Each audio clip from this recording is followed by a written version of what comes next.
A warm welcome to the Ref Show. We've got drama, a 7-goal thriller and a good refereeing performance to start with, because they weren't all good refereeing performances and there were some absolute howlers, weren't there, in terms of things that went begging over the Premier League weekend. Roger Dilkes and Mark Halsey. The Sunday action to start with then, and you and I have lost a bet. A bottle of beer or two will be going to Gary Owen, yes, the former Manchester City player, when we next see him in this studio. Don't worry, he'll be drinking it and all.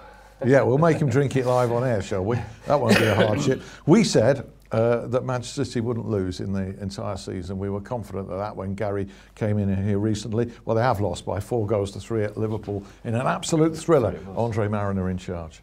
Yes, I thought Andre refereed the game excellently.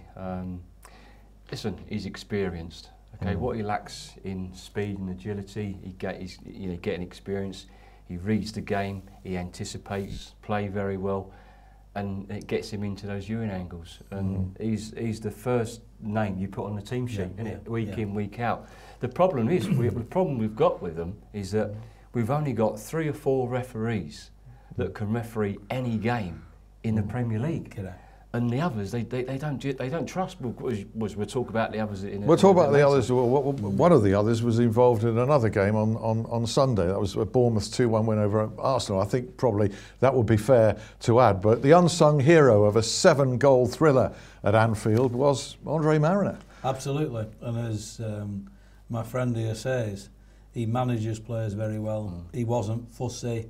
On another day, that would have been littered with free kicks. He just let them get on with it, because the attitude from both sets of players in the main was right, so go with the flow. And well done, Andre. But the players trust him, because he's so calm. He doesn't overreact. Yeah, that's the thing about Andre. If you had someone else in control of that, you most probably had a few more cautions. You may have had a red card, but he's just so calm. And the thing I like about Andre is his awareness of what's going on. Because as a referee, you're refereeing a game, but you're picking up things, what's going on around you, what players are saying to each other. You just nip things in the bud. Right. And he's just got that calmness about him that players like. Okay. And he engages with the players, and the players love it. Kevin Friend was in charge of the Bournemouth Arsenal game. Now, kind of a middling referee in a way. Doesn't get the really big games, but this was a big one. Now then, is there a major query in this game? I don't think for him. I think he missed the penalty. Bournemouth appealed for handball in the first half. I thought it was a penalty. Yes. I think was it Iwobi? Yep, it was. He's definitely, the ball's come across from a free kick, and he's definitely moved his elbow towards the ball. And to be real time. Yes, difficult. You'd have given it real time. Yeah, absolutely. I sat there. He's got an uninterrupted view. He's in a great position. Fantastic position. Ball comes across. The elbow arm goes towards it and makes contact. Deliberate for me. All right. Dan Gosling escapes a second yellow card, or does he in that game? Well, if you're going by consistency over the 90 minutes, you can say yes. Yes. Because he was in. I mean, it's unlike Kevin. He was inconsistent. His recognition of careless and reckless.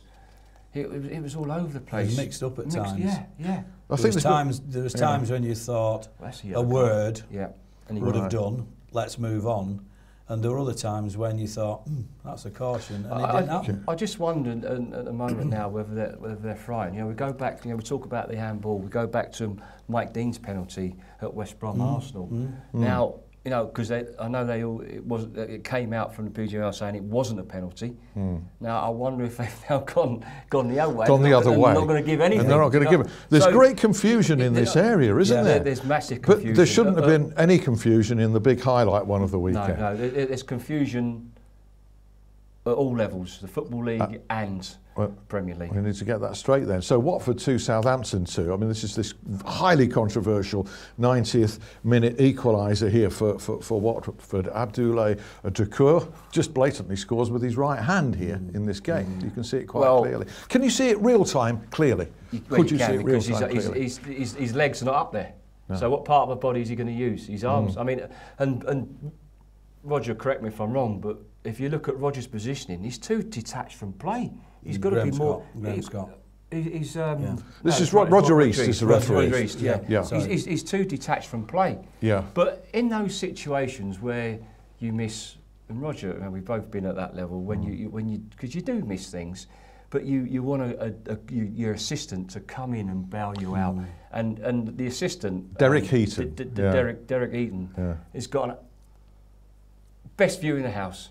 He's there looking straight across, and you can see the arm, and he hasn't come in and helped him and bailed him out. It's poor officiating all round. Roger East, from his position, perhaps hard to pick out, but easier from the assistant he's too detached from play. He's got to look at his position. He's got to be near. He's got to be more central to the action. But as I say, Derek Heaton, he's got an absolutely fantastic view, and he should have come in. And for me, if you're not coming in at that level to help the referee out, then you shouldn't be assisting at that level, I'm afraid. You mentioned Graham. Poor decision. You mentioned Graham Scott because he was involved in the other handball incident of the weekend in Newcastle Swansea. 1-1 here, and Swansea quite clearly you could see were denied a first half penalty. Mo Diarmi appeared to handle. He lifted his elbow actually to stop a goal, so it should have been a red card as well. Yeah. But I'll go back real time. It's like pinball in the goal mouth. Isn't that difficult to spot real time, Roger? Well, it's difficult, but that's what they're there for. Yeah. You know, all decisions that you give in a football match are not easy decisions. You get the difficult ones, and the better referees get the big decisions right. And that's the problem.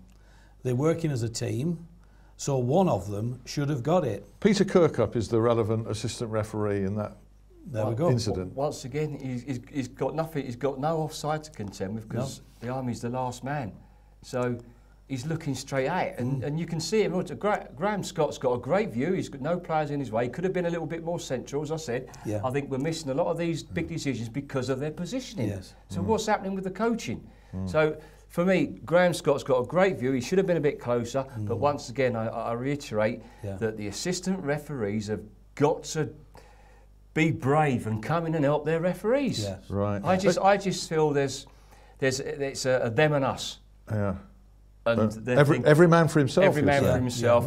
And there's a little bit of distrust between the assistants and the referees. I think, I'm not going to help him out because there's not that harmony when they're together. That's quite alarming. It's alarming to hear. It should be teamwork. But you could tell from the instant reaction of the Swansea players there that something untoward had gone on. That's right. Yeah. And that, you know, not suggesting for 1 minute that every time there's player reaction that it should go for them. But it was a big clue, wasn't it? It was a big one, and when Graham looks at the video and he sees himself to the left-hand side of the penalty area, when he should, as Mark says, in those situations he should have been tracking across to pick those potential issues up.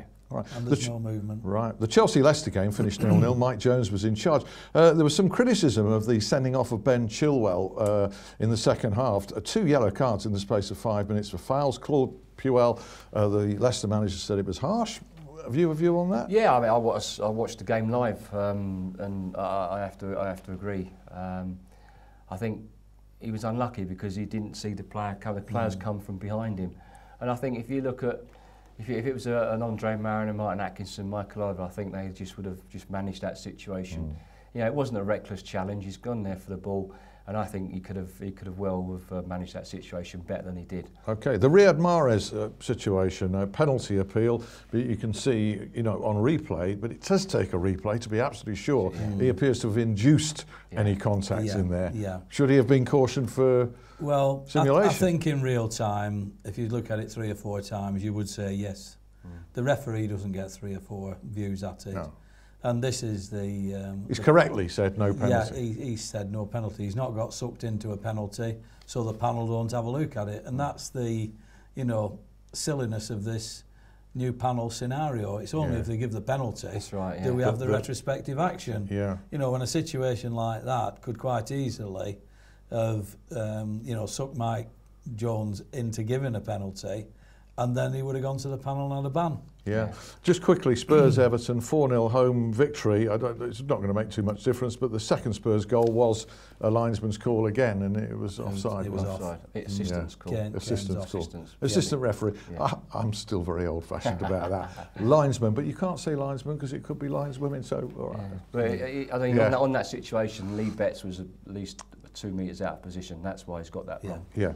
Just winding up part one, we've got the Championship and the remaining Premier League games to come in part two, and an amazing incident that happened in France over the weekend where a referee actually kicks out at a player. But just as we go into the break between the two parts, our commiserations to the family of Cyril Regis, the great Cyril Regis, former West Bromwich Albion striker, player. Legendary player in the Midlands, who very sadly has died at just a very premature age of 59. Great shock. Sad. And of course, you two guys would have known Cyril. Absolutely. Roger would have refereed. I refereed him many times. Yeah, gentleman, absolutely top drawer. Gentleman, as a player and a person. Yeah, not a bad word said. And commiserations to the family of Cyril Regis. We're thinking of him and his family. Rejoin us in part two.